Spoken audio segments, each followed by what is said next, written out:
Hey everybody, Poppin' Fresh here, back with a Week 5 team builder for VBL-S Season 3. This week I am back up against Steve for, I think, maybe the fourth time.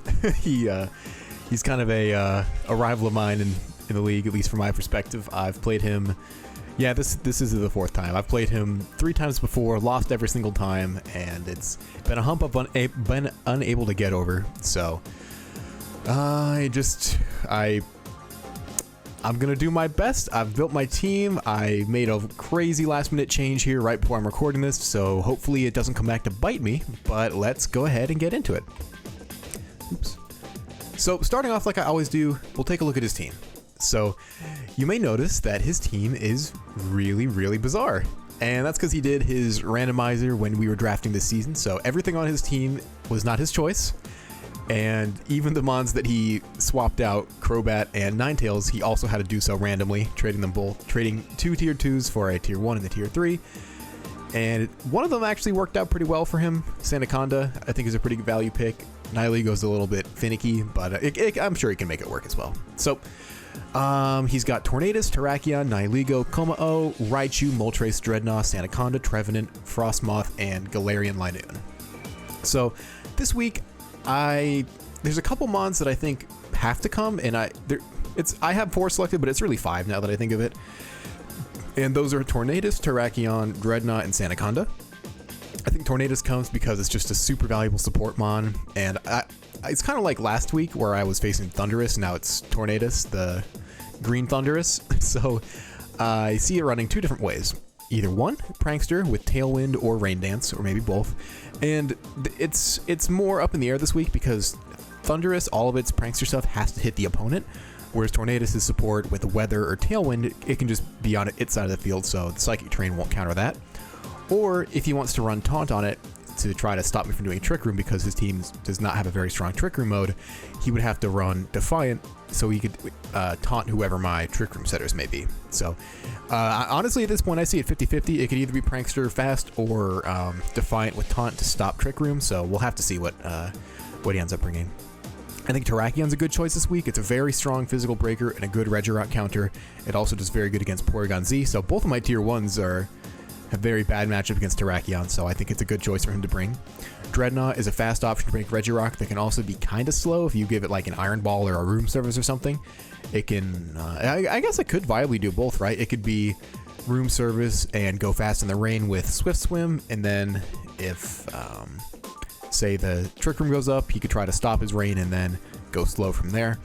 And I also see Sandaconda coming. It's another great Regirock answer who's kind of been my bread and butter recently, and it has the potential to lead to some really frustrating endgame scenarios where both my mons are stuck in Sand Tomb, they're slowly dying, Trevenant has Leech Seed on them, they're burned, and they're just whittling away while Sandaconda, and it can also set up the sand to hurt my mons that are not immune to Sandstorm, so it's a pretty versatile threat, and I definitely overlooked it in the initial draft, and I don't think anybody picked it at all. And it's very good at what it does for tier 3, especially with the combination of G-Maxes and not G-Maxes. So it could do the Sandblast, or it could just boost its Spadef, so it's pretty versatile. And the one that I think that I have yellow but could be green is Trevenant. It's his only mon that can really play in Trick Room. It also has Imprison Trick Room, which is a huge pain in the ass for me because there's no way to get around that, short of killing Trevenant, because I don't have anything that's fast enough to taunt it to stop it from doing that. So hopefully he doesn't know, or hopefully that doesn't cross his mind, or maybe he thinks that's too niche, because I do not want to deal with that. And then when it comes to the things that I'm possibly facing, it could be Kommo-o or Moltres for his 6th mon. Kommo-o is another good defensive piece. It's weak to Size Spam, it's kind of similar to Terrakion, honestly. I'm not sure if he would bring it if he brought that. They're both fighting types. They're both weak to Size Spam, but it's more defensive in nature, I think, and it also applies less pressure than Terrakion, so it's kind of up in the air. And Moltres, while it might seem weird to bring Moltres against the Regirock team, I could see him bringing it. It's a pretty good support mon, and once Regirock's out of the way, I really don't have any other good ways of dealing with it. He has Raichu, so I'm obviously not going to bring Circuitry. That's kind of as hard of a 1-mon counter as you can get.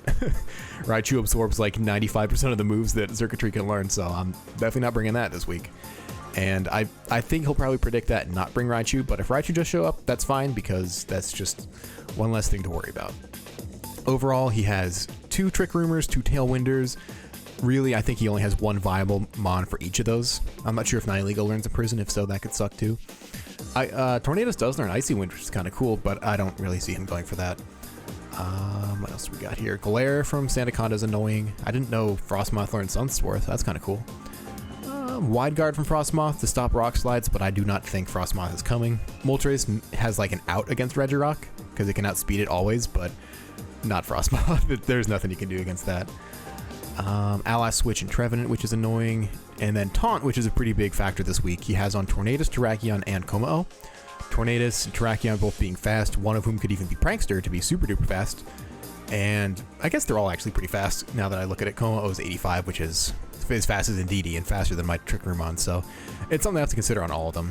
One nice thing this week is that he only has Snarl on Lanoon, so I really don't have to be as careful as I have been some other weeks about protecting my special attackers. Like when I had last week when I brought White Herb on Porygon Z, I think bringing a White Herb on Porygon Z to protect it from a Snarl from a Linoon is probably a bit overkill, and I probably don't need to be worried about that. Lastly, in terms of just pure status moves, he has Will-O-Wisp on Trevenant and Moltres, both of whom, if they show up, I would imagine would have that move because it's very nice against Regirock. So, what am I bringing? I'm bringing my guys to the beach this week, and we can see here they're all having a good time, and the reason they're here, it's not animated, man. It looks like it's dead in the water, but there's a little Wishiwashi down there in the water, so they had to come to the beach to bring their friend Wishiwashi along. So you'll notice there is a very obvious lack of Regirock this week, and I've done the fast Regirock thing 2 weeks in a row now. I do not think it will work a third time, so I will not try it a third time. But what I will try is the same strategy but with Indeedee. So this is something I thought about when I drafted this a long time ago. I really wanted to try this out. I thought about this between seasons after I'd lost in the quarterfinals to AC last time. I was thinking about cool mons that could do a lot of different things. And Indeedee's really good at support, but it's got a pretty decent special attack, and Expanding Force is strong, so we'll see how it goes. So this is Weakness Policy Indeedee with Psychic Surge, Expanding Force, Follow Me, Protect, and Energy Ball. And it has a Quiet Nature with no speed, no attack. It's all bulk and all special attack. And it's kind of unique in that I still have the Follow Me option because with all that bulk, that's pretty much what I would typically invest in Indeedee regardless. It has enough HP and at least special bulk to survive a hit or two, and it can maybe tank one physical hit if it's lucky. And so I don't immediately have to reveal this because I don't know if his team has many ways to hit Indeedee super effectively, so it wouldn't necessarily proc the Weakness Policy and give it away. So I can still play Indeedee as support without him actually knowing that shit's about to go sideways in the game that I do bring it out. So I have it with min speed so they can outslow most of his team in Trick Room, with the exception of Trevenant. But the reason why I'm bringing this is look at these numbers, man. After Weakness Policy is procced, my Expanding Force will have a 25% chance to OHKO a 252 max SPDEF Sandaconda, which is wild. I don't know why you bring that set, but if he does, it's there. It also has a 43% chance to OHKO an Assault Vest, Max SPDEF, Komao, and Psychic Terrain, which is crazy, because that's a pretty bulky mon on all aspects, man. Komao is pretty beefy, and then also I can pretty much KO any kind of Tornadus he brings. The most defensive investment I would expect from that is 252 HP and nothing else, because it could be run supportive with Prankster, and even that still gets a guaranteed OHKO. So, that is all reliant on our good friend Oranguru again. With the Citrus Berry this week, I don't need to do any kind of Choice Scarf thing because I want to be going for Trick Room. I originally had Iron Ball on this to make sure that it was the slowest thing around, but it's slower than everything except for Trevenant, and thankfully, at least with these normal types, Trevenant can't really hurt it. Worst it could do is taunt it or imprison Trick Room, which is a pretty big problem, but I have a lot of other mons on my team to try to deal with Trevenant. We have standard Oranguru stuff, Trick Room, Expanding Force, Instruct, and then the move to proc the Weakness Policy with min speed to go as slow as I can once I have the Trick Room up. And I looked at his team and figured pretty much the strongest attack that I would be seeing coming from it is possibly a Adamant Life Orb Dreadnought Max Geyser in the rain, which is a pretty strong attack, but given all that, it only has a 56% chance to OHKO me because I have max HP, max physical defense on this Oranguru. So I really don't think all of that. I don't think all of those variables will come together in a way to get this Oranguru OHKO'd because I really need to live the hit. And if I do go down to really low, I have a Citrus Berry to help me get me back up a little bit, so I won't be able to give it to Ndidi, which would be my ideal usage for that. But if it happens, it happens. It'll still be okay. And I kind of want to play more towards Trick Room, kind of just like a hard Trick Room this week, because his team's incredibly fast. I cannot outspeed a Prankster Tailwind team, and he can do Tailwind and Swift Swim with Dreadnought, so there's no way I can outspeed that. So I'm focusing pretty heavily on Trick Room this week, and Dust Noir is another piece of that puzzle. So I have a Mental Herb Dust Noir with Frisk, and that's just super helpful in draft. I can figure out what items I have without having to figure it out the hard way, getting a sudden resist berry, suddenly dying from a life orb that I didn't know was there, or getting suddenly outsped by a scarf in Steve's case, because he completely sees the value of that item, especially in a draft league. It's top tier item for sure. This Dust Noir, we have Trick Room, Poltergeist, Will-O-Wisp, and Taunt. I think I've run probably this exact moveset before, maybe with like 2 or 3 different EVs here before, because this looks really familiar to me. But, oops, that's out of date. It's just totally min speed. It underspeeds everything on his team. Thankfully, I don't have to worry about Trevenant with this case. If he does run an Iron Ball or anything, I can get outslowed by him, by whatever runs an Iron Ball, but I don't think that's very likely. I do have enough power to 2-hit KO Trevenant, even after a burn, if I get burned on after I hit him with the first one. So let's say I'm in Trick Room and then I have to go for Trevenant. I can hit him once, hit him again, and still get a 2-hit KO cleanly. It also guarantees that my partner has a pretty good shot at taking care of the rest of Trevenant's HP. And I have a very good matchup against Tornadus as well if I get it in Trick Room, where I have a guaranteed 2-hit KO on it as well. And the reason I have all that defense is so that I can always live I don't remember exactly why I have all that defense, but it survives the max geyser from Dreadnought. I think it lives that if the Dreadnought has a life orb as well. I think that's why I have as much defense as I do, because I can survive it without a life orb pretty cleanly. I also don't need any special defense investment to survive the modest Tornadus Max Darkness if you wanted to go for that, which is really the strongest special attack that this thing would have to tank, and it can do that with just max HP, which is what I like to see.